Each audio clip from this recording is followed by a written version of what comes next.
Welcome, everyone. Today we are live on House of Bricks, but you may be surprised to see me. You would be expecting Adam to be here. And today I'm taking over Adam's house, and I'm putting him in a hot seat. Adam is a force of nature. He is an entrepreneur, a multi-business owner, is a father, a husband, a leader who believes in resilience and in faith more than anything. He believes in betting on people. And he's usually the one who is asking the question. And I'm so excited because today I am flipping the script and I'm going to be the one putting the light onto Adam and uncovering some of his little secrets. So please welcome together Adam on his show. Hey, I'm excited to be on the Brick of the Week. I've always dreamed of this moment. So here I am. Yeah. There we go. So how are you feeling before we get started? I feel great. I'd like to see the sun shine a little bit more in Detroit. We were talking about Miami before the show. I'd love to be there right now, but spring is around the corner. Well, usually it would be really great. And for whatever reason, it's sunny in London. So I'm just like enjoying that spirit right now. Maybe spirit is with us for that particular moment. So Adam, I'm really excited. I have prepared a few questions because you have such a fascinating story. And this is to give a little bit of a background for those of your audience and my audience who are listening. It all came up because we connected on LinkedIn and I can't recall how.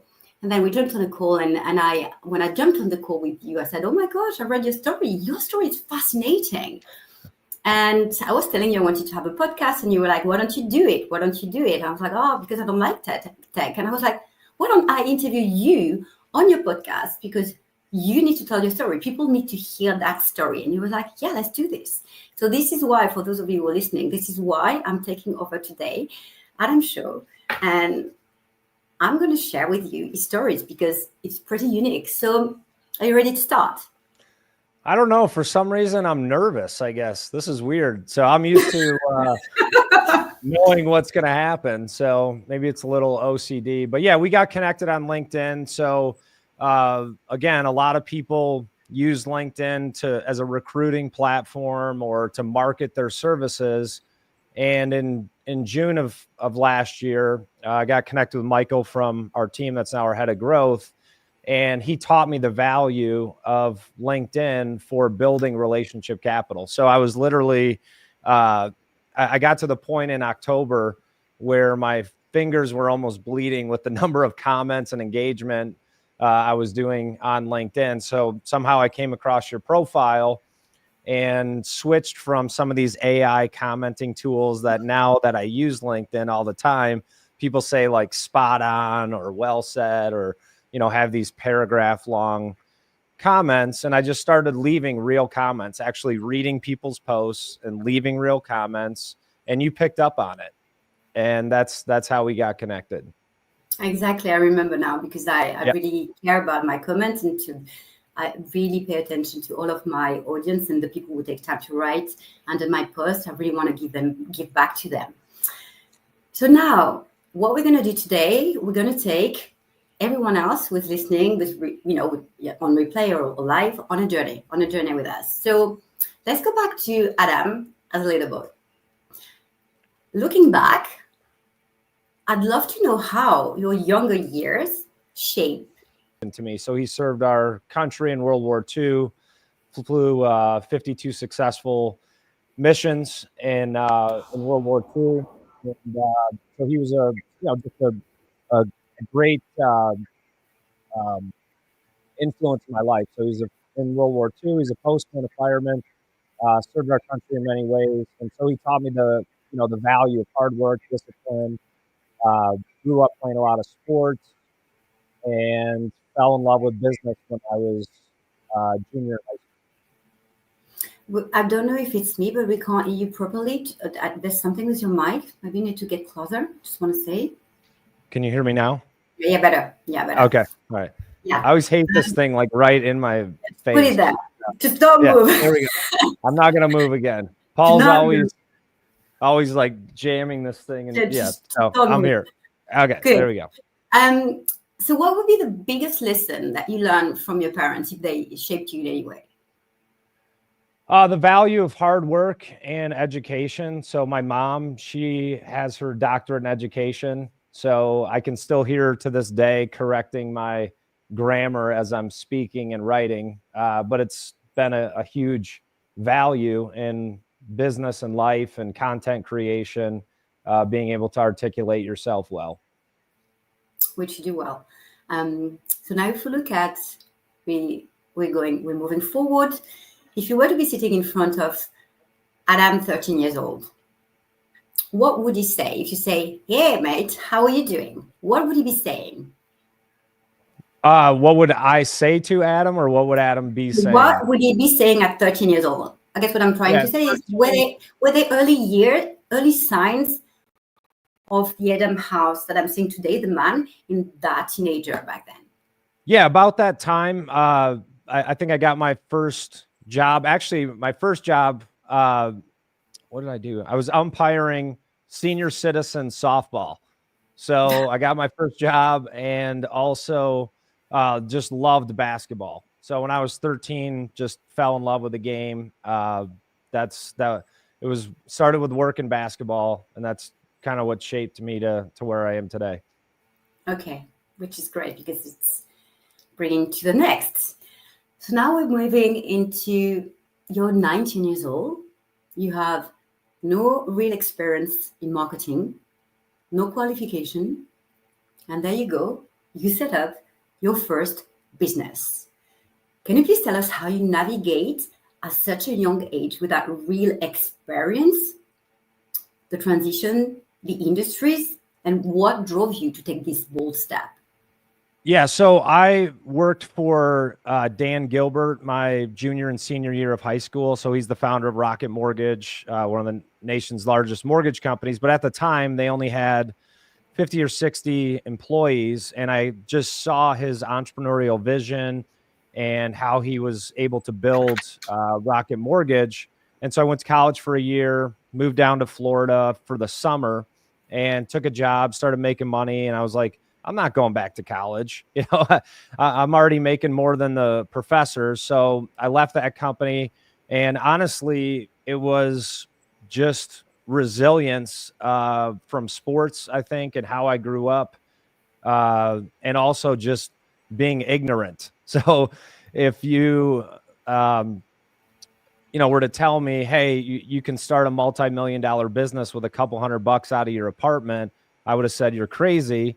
But I didn't know enough of I didn't know enough to know what it was I was actually signing up to do. But at 19, you're, willing to take risks. You're willing to do anything.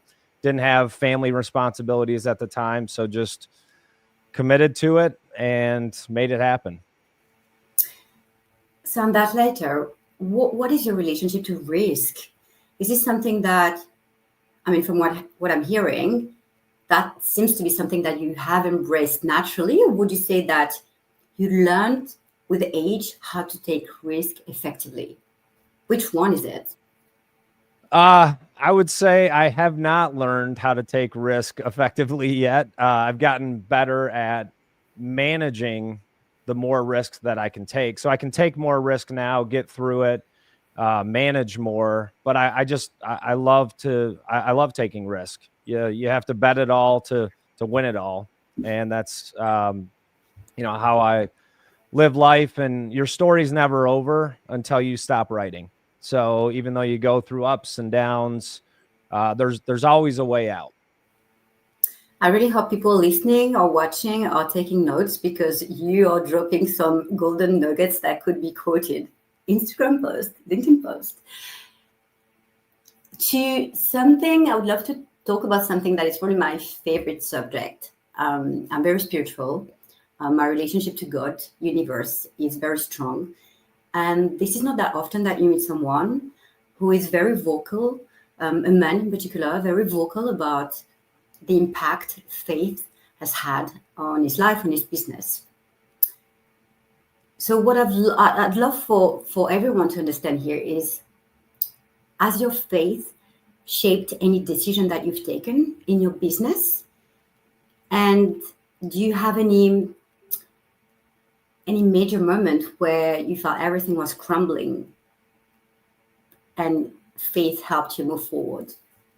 Yeah, and I should have mentioned that in the foundational influence of my parents, right? My grandfather was Dutch Reformed, but he would always sit in the back to be the first guy out to have a cigar, So just, the typical, uh, you know, Dutch Reformed Sunday church and then head to the bar and the golf course after.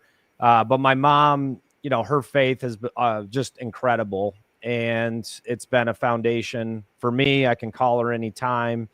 And she's always got words of life for me. So that faith has definitely been a cornerstone in my life, and it's a cornerstone in the House of Bricks. I mean, we're open about our faith, belief in God, and without that, I don't think I'd be sitting here today. So that's what I would love for you to share right now. Without that, you don't think you'd be here today. So what was this moment where you thought you wouldn't make it, business or personal wise? Are you comfortable to share with us how it helps you move forward? Yeah, well, we've only got 40 minutes. So 27 years as an entrepreneur. I mean, I've just had challenges in business, right? Are we going to be able to make payroll? Is this product going to work? 21 years of marriage, raising 4 boys, 3 teenagers, 11-year-old. So I don't have like a specific moment. Probably the most difficult moment I have experienced in my life is when my father passed away. So we had, my parents got divorced when I was 11. So now we're just getting into all the raw stuff. But, had kind of a broken relationship with my dad, full of unforgiveness and judgment. But I came to a place in life where when my first son was going to be born, I was like, you know what? This is not worth it. I got to fix this with my dad. So I called him, told him I loved him, and had no judgment, forgive him, and understanding, right? Especially now as a parent of 4 boys, we make so many mistakes every day, as a husband, as a father. But at the end of the day, living in unforgiveness and regret is like drinking poison, but expecting the other person to die. So when you live in unforgiveness, it's not killing the other person, it's killing you. And so we repaired our relationship. And unfortunately, he had bought plane tickets to come down and visit my son and I, and he passed away in the driveway. So went out, had a heart attack. I got a phone call in New York City. They're like, hey, your dad, fell in the driveway. And I was like, oh, okay, I'll, call you back after this meeting. And they're like, no, he passed away at a heart attack. So I was so kind of stone cold as a business person. Went back, sat down at lunch, and people, two of my employees were like, is everything okay? And I was like, yeah, let's go to our next meeting. So I went and actually closed 2 funding rounds. And then finally, after the second funding round, my partner, Bill Joel, who's involved in House of Bricks, we've been partners now for 14 years. He's like, Adam, your dad just passed away. You need to get to Detroit. So I was like, just numb and in shock to it. But losing him kind of in that way, in that moment, just because we restore things and do things the right way doesn't mean it's going to work out, right? Like it would have been just a fairy tale story. He comes down, we're playing with my kid in the front yard, and that trip never happened. Thank you for sharing this, which is quite vulnerable. And I guess this leads me to the next question. You are someone who is very well known for your ability to build resilience. And how much resilience do you need when you decide in your 30s to become a professional, not amateur, a professional basketball player? Like you have to have a really strong mindset, but also, going back to the being fearless. would you say your background as an entrepreneur, would you say what life led you to take that decision? Why basketball? Why did you decide to become an athlete in your 30s? This is ballsy, like unconventional. Well, I played in high school, played a year of college, and I started my first business, like I said, when I was 19, sold that, had a multi-million-dollar exit when I was 26, started another one, had another multi-million-dollar exit. And, my wife at the time said, you're 32 years old, you've been a CEO since you were 19. If you don't do something you love, you're going to regret it the rest of your life, right? And so I was going to do an Ironman. We were living in Boston, so I could do the running, no problem, biking, no problem, got in the pool, swam down and back. And I was like, forget this. Like, I am a land animal. And so always loved basketball. I was the chaplain for the Miami Heat.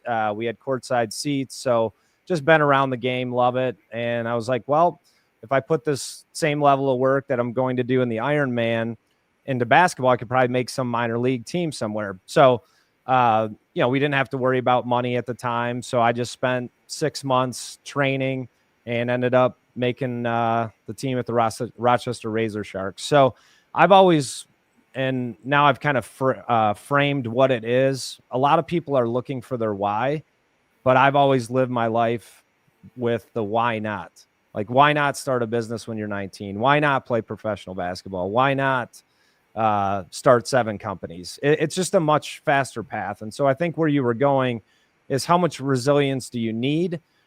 It's how much do you want to accomplish? Because everything in life is difficult. And the degree of difficulty typically equals the degree of the result. But like I said before, a lot of people stop writing their story when things get difficult. They stop, they spend too much time looking for their why, and your why does not start at the beginning. Your why starts with progress. And then you really decide, hey, do I love this? Is this something I want to do?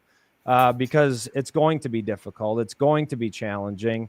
But resilience is built through failure, and failure is resistance. So I've actually changed my LinkedIn profile headline, because when you go on LinkedIn, everyone's a guru, everyone's an expert, everyone's a 7-time founder. I just put my 90% failure rate, and it's probably higher, right? And the reason is you have to fail to grow. And it's something, and it's interesting because the House of Bricks is really telling my life story, right? We use bricks as, foundation and turn obstacles into stepping stones. So obstacles can either block you or you can overcome them and climb higher. So living your why not, turn obstacles into stepping stones, and understanding that resilience is built through failure. It's not something you can learn in a book. It's learned through experience. And I love this because I was literally going to ask you. That was my next question, and you kind of answered it. By the end, I am going to be interviewing you, so it's going to happen. So I was going to say to you, obviously, I was reading through everything and doing my due diligence, and I saw that you were talking about your why nots, and there's a reason why we're doing this and why we connected. I never really understood the why from Simon Sinek, because I didn't have a why.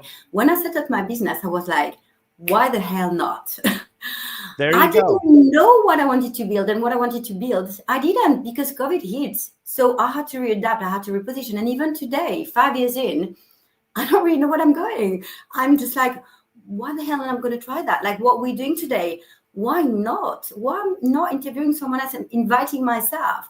And so this is what I was going to ask you, because this is such a strong statement in everything you're doing in the House of Bricks. You're teaching people.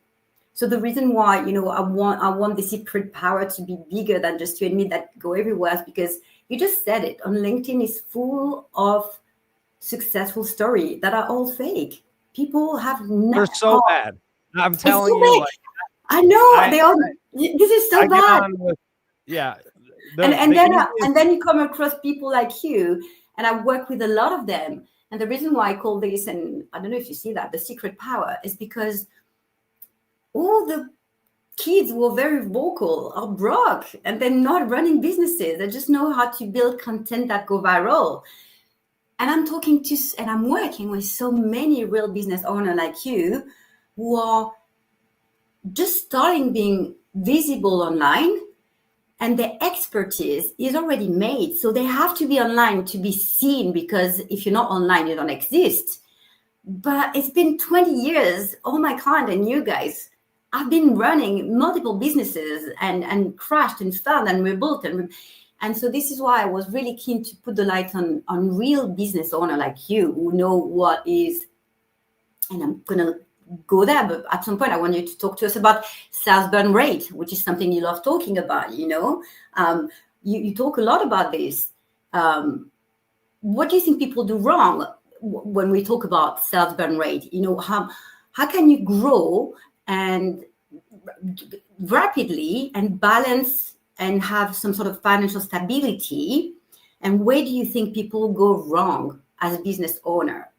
And I'm not talking about how many posts on LinkedIn you need to post in order to be seen and to land a sponsor deal. But I'm talking about really building a business brick by bricks. How do you manage that? Where do you think people go wrong? Well, a lot of questions there. The thing, well, it's funny. I had, when I first started podcasting and having guests on, I would ask them like 3 questions at once. And then one very experienced keynote speaker, Jen Gottlieb, she was like, which question would you like me to answer first? So now I'm very disciplined. And so where people go wrong, I think what I've seen the most is they try to do too much too fast. And again, all of the things that we talk about in the House of Bricks have been developed from resilience, our why not, and then also in building the House of Bricks, there is no blueprint that is a way to build a business. Okay, there are foundational patterns that exist, which is why I've had companies in multiple industries. I have no experience in healthcare. I had a healthcare analytics business. No experience in mobile technology, no experience in direct marketing, no experience in podcasting, no experience in building a community. And so through all of that, we came up with our simple framework. And it's become a way that you can approach really anything in life, okay? Whether it's business, life, family. And SIMPLE is an acronym for strategy, right? You got to know where you are now, where you want to go, and figure out how you're going to get there. And I will tell you, you have no idea how you're going to get there. I promise you, whatever you think will get you there will not.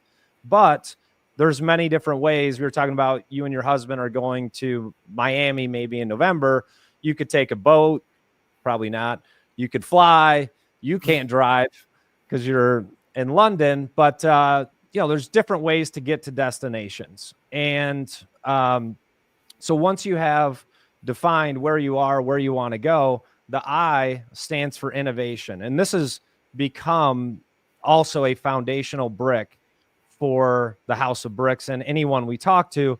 And it's developed what we call, innovation, test, fail, learn, and grow. Okay. So you've asked, what's my secret to success? And in addition to resilience, is I'm always open to testing new things. I'm not afraid of failure. And here is where a lot of people stop. So just because you're testing things and failing does not mean you are on the right track. So you have to stop and say, okay, I've tested, I've failed, and learn. You look back, okay, what worked, what didn't, and then that is your opportunity to grow. So it's test, fail, learn, grow, and it's just an iterative cycle. The M stands for mindset. So when you start a business, you're like, oh, I'm going to start a business. I'll be an entrepreneur. This is awesome. You got your strategy. You've tested, you fail, you learn, you grow. And then you hit the M, you got to have a great mindset. because you've tested, failed, learned, grow. It's going to take twice as long as you think it is to be successful. So you've got to have the right mindset. So the mindset is perfectly placed in the middle of the simple framework, because again, at the beginning, hey, this is awesome, let's do this. And then it just gets tough. That's the struggle zone. And that's 80%, and it's probably higher, of where you're going to spend your life in business. You're going to struggle, but that's where growth happens. We go to the gym, we work out, we break down muscle, comes back stronger. That's what happens in business and life. The P stands for patterns. Okay. So as I said before, multiple companies in multiple industries, I can coach and advise anyone in any business because I understand the patterns in business. So you look at what worked, and most importantly, what did not work. Because as an entrepreneur, you're very stubborn, and that's what's going to make you successful. And a lot of times they will continue to do things that are not working. So that's where coaching and advisory comes in. It's like, hey, this is not working. You need to stop and lean more into what is. The L stands for leverage. So what a lot of entrepreneurs try to do, and I still do this, you try to leverage the business too soon. So leverage is not a lever you pull. Leverage is a natural output of doing the right things consistently over time. And that's what's going to make a big impact. That's the compound effect. And the E stands for execution. So you've got your strategy, you've tested, you fail, you learn, you grow, your mindset's good, you're looking at the patterns, your business is starting to leverage, and then it comes down to execution. But there are moments, so thank you for sharing this. Obviously, it just shows, it goes to show, right? You know what you're talking about, real business owner. However, there are moments, you said it, 80% of the time, when nothing is happening. I call it, an apology for my pronunciation, the desert, not dessert you eat, the desert like with the Sahara. So I don't know if my pronunciation is right or not, but the desert with a camel, period. We'll go with that, desert.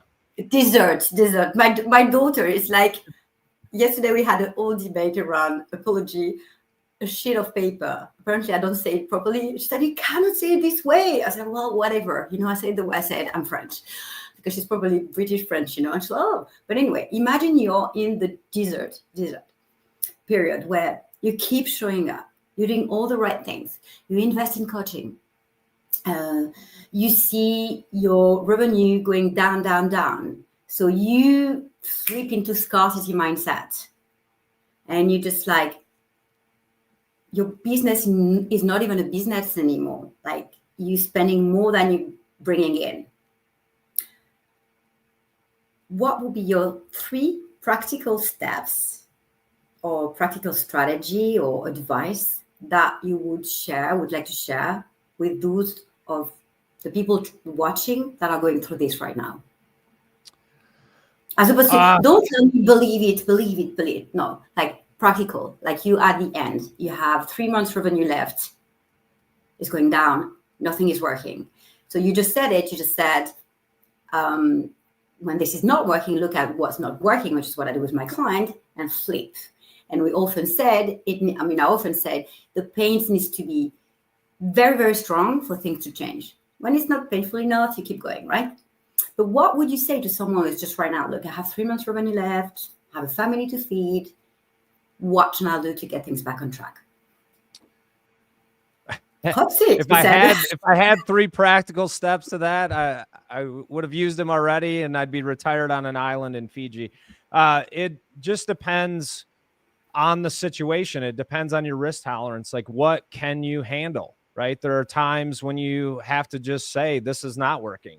And, but for me, I don't think I can give 3 practical steps to that, because there's so many different variables in business. So this will lead into another comment about LinkedIn and social media and Amazon and book writing and speaking.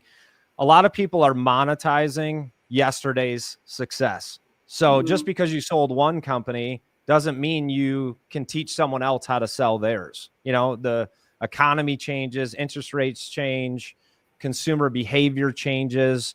So this gets back to, the simple framework. You can apply it to your business. If you're running out of cash, obviously there's partnerships you can form. We help a lot of companies in our community with fundraising.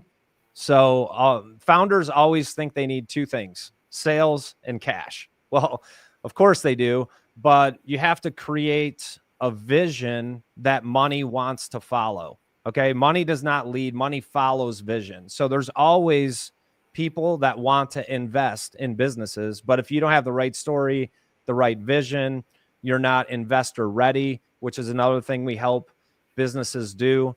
Get ready for investment or exit.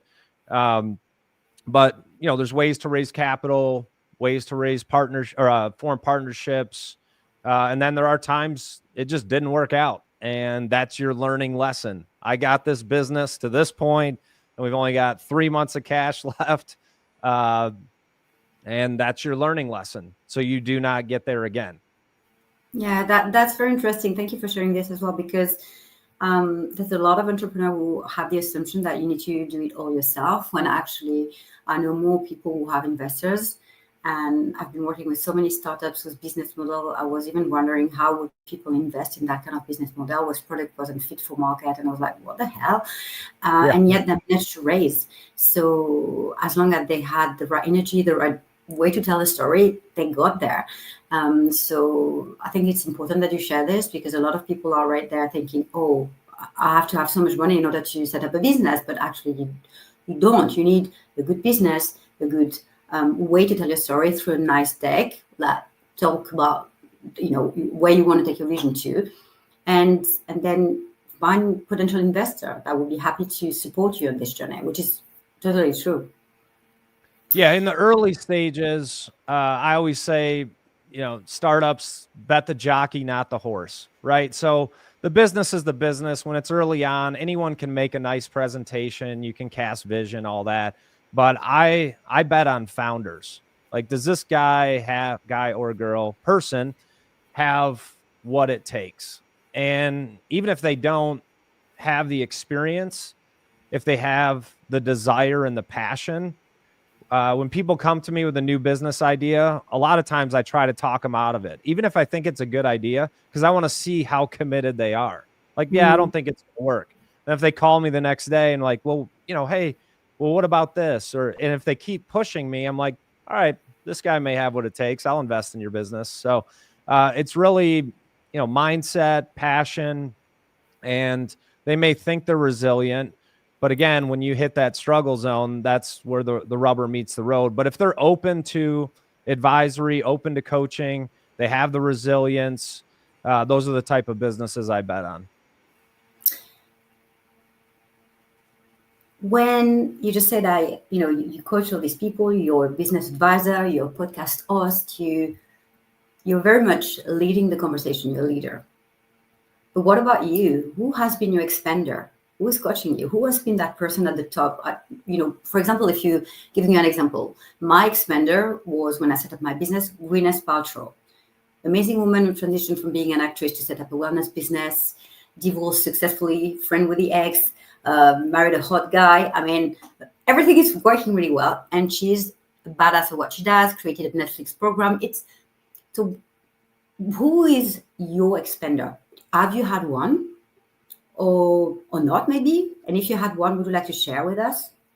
Well, I talked about my faith, and I believe God has always put the right people in my path. I mean, I can tell you stories of how I got courtside seats at the Miami Heat, or how I became the team chaplain. Just, there's nothing I can explain in how I do it, other than God's providence and favor over my life. And now I believe I'm at that place where my purpose and passion have become my profession. So this is 27 years in the making. I didn't just hop on LinkedIn and learn how to build content. And if you read my content, it's me writing. This is my life story. I'm not just pre-planning posts. And it's funny, Paul, on my team, I think every other week I'm like, dude, we got to plan my content for the next month. I got to get all my posts scheduled. And every time I plan a post ahead, I end up changing it anyway. So everything I am doing on social media, podcasting, speaking is just my life story in the making, the good, the bad, the ugly. But you were asking about mentors. In high school, working for Dan Gilbert, billionaire, changed the city of Detroit, owner of the Cleveland Cavaliers, 100 companies. So just being around him. Then I moved to South Florida, was mentored by Wayne Huizenga Jr., was owner of the Miami Dolphins at the time, Blockbuster Video, Auto Nation. So another billionaire. So I've always just had someone that David Meltzer was an advisor in the House of Bricks. I just happened to get on a podcast like this with him. He's like, oh, I like what you're doing. I want to be a part of the House of Bricks. So just these types of connections. And I don't have a lot of them. I have, thousands of connections, but I'm a closed, circle guy. It takes a while to get inside the mind of Adam House, like what's really, really, really going on. And I've got a handful of those friends, and I know, they dive on a bomb for me. But it takes a while to get in that circle. And it's not on them. It's just me, how I'm wired. And so we have a couple of minutes left. So I just want to share something here that is very important in what you mentioned. I often say your network is your net worth. And I see so many people having resistance in investing in that expensive coach or that mastermind, or I was telling you, I just invested in flying over to Miami to a mastermind. And it seems that from what you're sharing, from what I'm gathering, you've always had that top 1% person around you that stretch you beyond what you could have thought would be possible for you. So reflecting on two questions. The first I'll take one at a time. No, I'm kidding. Yeah. The first one would be, if you had an advice for aspiring entrepreneur, reflecting on your diverse experience, what would you be sharing with them? Like one advice for those who don't feel ready and prepared, what would that be?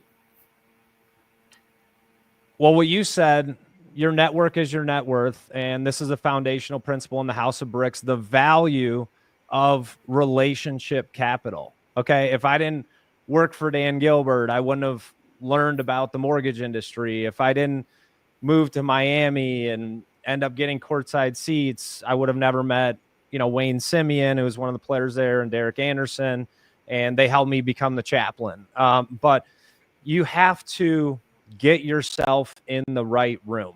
And this is a mistake I make sometimes, even now, is I undervalue my own value. So over the summer, we worked with a lot of startup companies. We did it for $1,000. It was like this 8-week course. And I did it. Number one, at the beginning, you have to prove your social proof. But I undervalued the value we were delivering to people. But it's all about relationships, and you have to spend the money to get in that room. So if you got to take out a credit card and pay $3,000 to fly to Miami and get in this room, you got to do it, because it's going to pay for itself. It's the two best investments you can make. Number one is in yourself. So it is oftentimes a self-limiting belief for people to spend money on themselves. Like I barely spend anything on myself. I mean, I have a nice car, house, whatever, but day in and day out, I go to the hotel next door and I get free coffee. It's free. Why am I going to, pay $7 for Starbucks? So I think I answered 9 questions that you did not ask me. So the best advice I can give an entrepreneur, I think, was the question, is get yourself around the right people. So if you can't afford to go to Miami, get on LinkedIn, start reaching out to people authentically. Hey, I'm new in business. If I got a message today, I'm an up and coming business person, can you jump on a Zoom call with me? I probably would, because they took the effort to do it.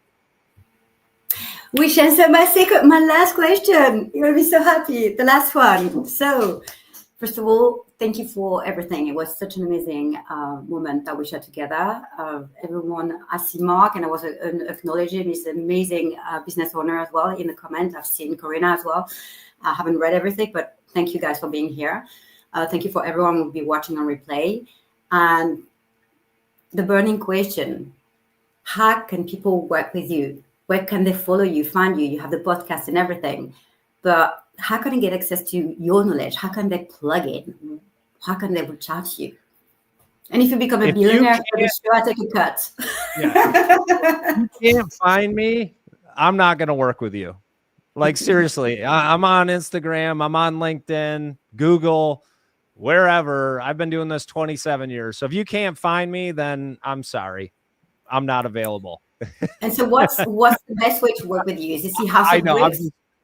I'm joking. Yeah. There's multiple ways that we help people. And again, I didn't want this to turn into a House of Bricks commercial, but we have the podcast, right? You can learn from me for free by just following me on LinkedIn, listening to my podcasts, reading my content. If you want to get closer, we have the House of Bricks community, which again, our foundational principle is relationship capital. So it's a diverse community of investors, venture capitalists, early stage founders, top CEOs. It's just really people that believe in the power of self-leadership, investing in themselves first. So I want to make that very clear to giving people out there. I believe strongly in the 10x power of giving, but it has to start with giving to yourself, because you cannot pour from an empty cup. And I've learned that I have to learn it every day, because I'm a very giving person. You talked about things I learned from my parents. My mom was the type of person, she'd be checking out at the grocery store and actually ask the cashier, like, how are you doing? They'd say, no, like, how are you really doing? And then they'd kind of open up, and she'd go out to the car and then come back in and give them $20. Hey, here's $20 for lunch, But what I've seen is people that have the give first mindset, at the end, they end up with nothing left to give. So I don't want to be 80 and have nothing. I want to give to myself so I can give more to others, then receive back from them and give even more, right? So it's that power and turns into a flywheel of giving and receiving. So that's our community. And then business advisory services. So the community, we meet 4 times a month. And then there's people that want to get even closer to me and spend more time. We help them with investor presentations. So if you're looking to raise capital, you can work with the House of Bricks. We just helped another company close $1 million funding round. And then we help with exit readiness. So if you're looking to sell your business, we can help you prepare to exit. And I can tell you, selling a business is not like selling Kool-Aid in your driveway. So every compromise you make in the process is going to cost you millions on the exit. I've seen founders leave millions because of little mistakes over time that compound and affect the purchase price. So follow me on LinkedIn. You can reach out to me, join our community. If you want to spend even more time with me and our advisory team, we can help you with your business advisory services, sales, go-to-market strategy, investor capital raising, and also exiting your business. That was an awesome answer to my last question. I can also share a tiny little story and to really vouch for the gift that you guys are, because I'm not very good with tech. I always have a team behind me, and StreamYard really made me freak out. And remember? And Adam literally said, well, just get a member of my team to show you. And so Paul, thanks to Paul, this is happening. Paul spent some time with me to show me how to set it all together. And that goes to show that we're not working together. I'm not investing in you, you're not investing in me. However, this was a give and take relationship, and you kindly said, let my team member show you. It's going to do this, and I'm just going to close on this because otherwise you're going to go on, Adam, and we have just a few minutes left. So this is just showing what a generous person he is. I hope you guys can all see that there are some incredible businessmen and women out there who are not necessarily the loudest on the internet, but who have so much wisdom, so much knowledge, so much real case studies to help you grow in your career, your business, in your personal life. And this was the idea of the Secret Power today, to give a little bit of inspiration to those of you who feel like, oh, I'm not being seen, I'm not being heard. You don't need to be the loudest in the room in order to build a successful business. You just need to be in the right room. Right. Was it nice to finish like that? Yeah. And keep getting in the right room. And the right room changes. So you have to be open to change. Look for opportunity. But if you're just starting out or don't have the capital, or even if you have a ton of money, this is not a LinkedIn commercial, but it is the most effective way to connect with people. I don't have to get on a plane. I don't have to go sit on a VIP dinner panel. I can just hop on LinkedIn, be myself, meet cool people, and things like this, things that happen. So there we go. Well, thank you so much. It was really an amazing time that we spent together. I hope everyone will get to see the replay and learn from you.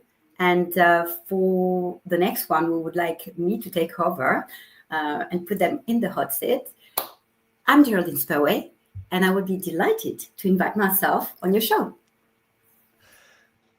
Well, I appreciate you having me, and I'm going to, I guess, am I the guest or are you? I guess I'm the guest on my own show. This is still weird. You're the guest on your own show.